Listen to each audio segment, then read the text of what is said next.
Gracias, doctora Veras.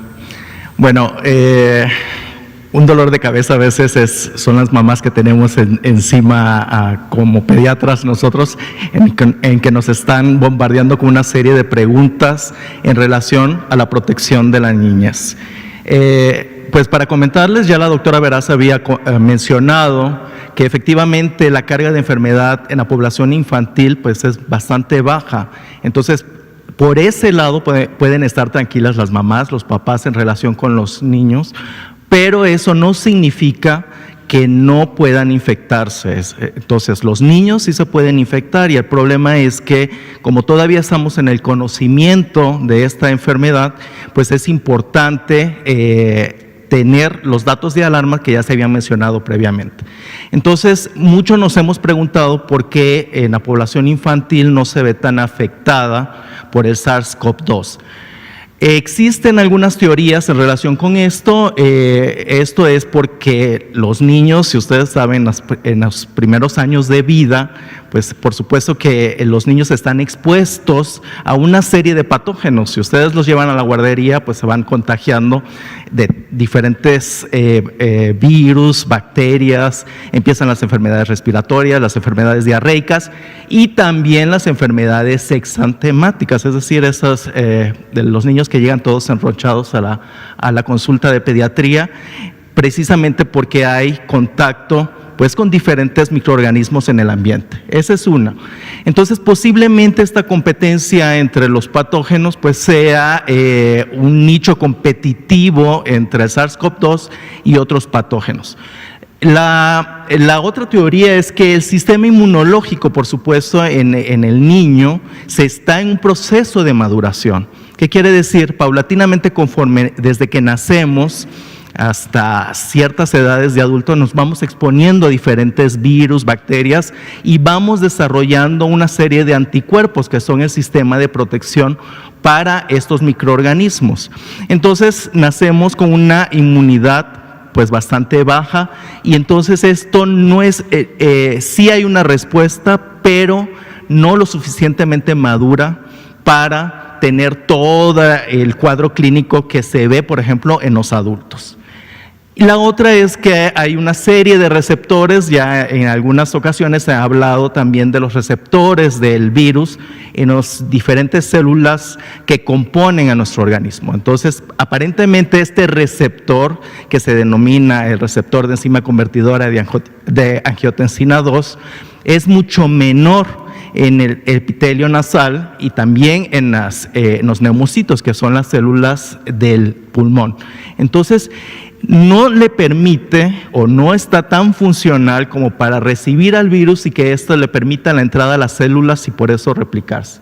Y la otra es precisamente todo ese resguardo que tenemos hacia nuestra niñez mexicana. Entonces, nosotros como familia, pues resguardamos mucho a nuestros pequeños. Entonces, esto es importante en este sentido. La que sigue, por favor.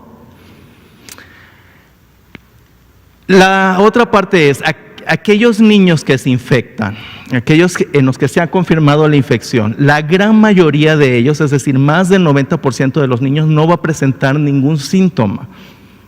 Y los que presentan síntomas, que aproximadamente es el 10% de los casos, muchos de ellos van a ser completamente indiferenciables de otras enfermedades respiratorias. Tenemos N cantidad de virus en el medio ambiente, como rinovirus, virus influenza, virus parainfluenza, etcétera, que también pueden infectar a estos niños y que están co-circulando. De hecho, si hacemos una comparación, el virus de influenza golpea muchísimo más a la población infantil que el SARS-CoV-2. Entonces, sí es importante lo que mencionaba hace un momento la doctora Veras en mantener los esquemas de vacunación, precisamente para prevenir estas enfermedades infecciosas. Los síntomas que más frecuentemente se han visto asociados a la infección por SARS-CoV-2 pues son fiebre, tos seca, fatiga y dificultad respiratoria, que son muy parecidos a los que presentan los adultos, pero pues bastante indiferenciables de otras infecciones respiratorias. ¿La que sigue? Entonces, los niños que llegan a la terapia intensiva, entonces, ¿cuáles son estos niños que se van a hospitalizar o los niños que llegan con una dificultad respiratoria grave? ¿Cuáles son las características que tienen estos niños? El sexo masculino, desafortunadamente, nos ha ido muy mal a los varones en esta pandemia. Tiene una predisposición que se ve incluso desde la infancia. Las comorbilidades médicas complejas, ¿qué quiere decir eso? Son enfermedades, muchos niños pueden nacer con algunas alteraciones congénitas, malformaciones congénitas que los predisponen a presentar este tipo de infecciones. Por ejemplo, los niños especiales como síndrome de Down tienen también otras alteraciones, no solo inmunológicas, sino también alteraciones en sus órganos porque no se forman adecuadamente. Obesidad. Mucho se ha mencionado la parte de los niños obesos. México ocupa los primeros lugares en obesidad infantil y en adolescentes. Desafortunadamente, la cantidad de consumo de azúcares y de alimentos procesados que consumen nuestros niños y niñas en México, pues es altísimo. Y eso tenemos que cambiar. Diabetes, cáncer e inmunocompromiso. Los pacientes que llegan al hospital pues ya presentan síntomas respiratorios graves, pero incluso muchas de las descripciones que se han realizado en revistas de divulgación científica indican que algunos niños incluso con neumonía siguen jugando. Muchos niños pueden presentar fiebre, el 50%, y como si nada, aguantan, soportan perfectamente bien la infección por el SARS-CoV-2. Y muy pocos de ellos requieren soporte ventilatorio. Una de las cosas también para tranquilizarlos es que los niños que han requerido intubación mecánica y soporte respiratorio, es que la gran mayoría ha logrado salir avante.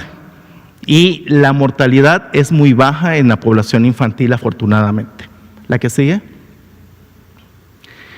Y bueno, algo que me preguntan continuamente, ¿cuáles estos casos que se han presentado de síndrome inflamatorio multisistémico o enfermedad parecida al Kawasaki?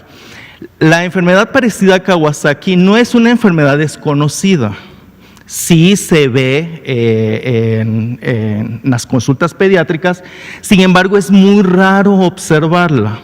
Entonces, ¿qué es lo que ha ocurrido? La enfermedad de Kawasaki todavía no se tiene muy bien conocido cuál es el mecanismo disparador de esto, pero se ha asociado no solo este SARS-CoV-2, sino otros virus son desencadenantes de este proceso. Es un proceso inflamatorio, es una respuesta inmune.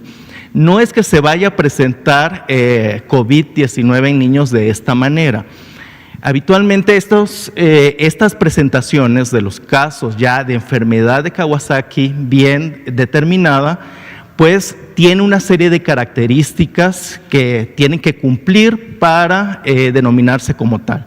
En este caso se han reportado científicamente ya en 2 revistas de divulgación un solo caso de los Estados Unidos. Ustedes saben que en Estados Unidos empezó esta alerta por el número de niños que se presentaba con este síndrome inflamatorio multisistémico. Ese es el primer caso que está del lado izquierdo, que se reportó en el 10 de mayo de este año, y el otro es en el Lancet, que ya es un número más grande, que es un reporte en Italia. En Italia hacen un reporte de 10 casos en solo 2 meses. Entonces, ¿cuál es la asociación? ¿Qué es lo que necesitan los padres de familia estar alertas?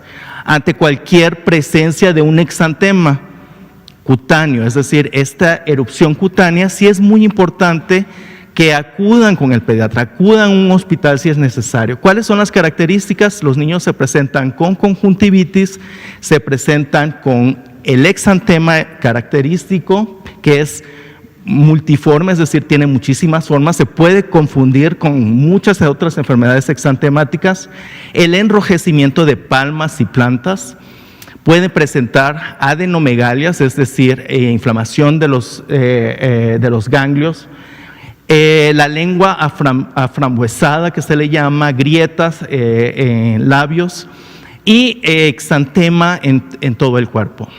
¿En qué consiste esto? Cuando el niño está expuesto, esto se presenta primordialmente en niños menores de 5 años de edad, es lo más común en la enfermedad de Kawasaki, genera una serie de anticuerpos. Estos son los anticuerpos que pasan 2, 3 semanas, 4 semanas después del proceso infeccioso y van a desencadenar entonces el proceso inflamatorio en medianos vasos sanguíneos. Entonces este proceso inflamatorio es el que desencadena todo esto. Entonces no es prácticamente por el virus, sino es un proceso inflamatorio del propio organismo que condiciona esto. Para tranquilidad de los padres es extremadamente raro que lo veamos. ¿Es posible que veamos algunos casos? Sí, es posible, pero hay que estar alertas en este sentido. Y la otra es que la gran mayoría de estos niños pues mejoran con tratamiento. El tratamiento es con inmunoglobulina intravenosa, dosis altas de aspirina e incluso en algunos casos se pueden llegar a utilizar esteroides. Pero lo que hay que tener mucho cuidado aquí, sobre todo, es realizar un ecocardiograma de corazón, sobre todo para ver si no existe inflamación cardíaca, que ese es el principal riesgo que puede conllevar a mortalidad. Hasta aquí dejo mi presentación.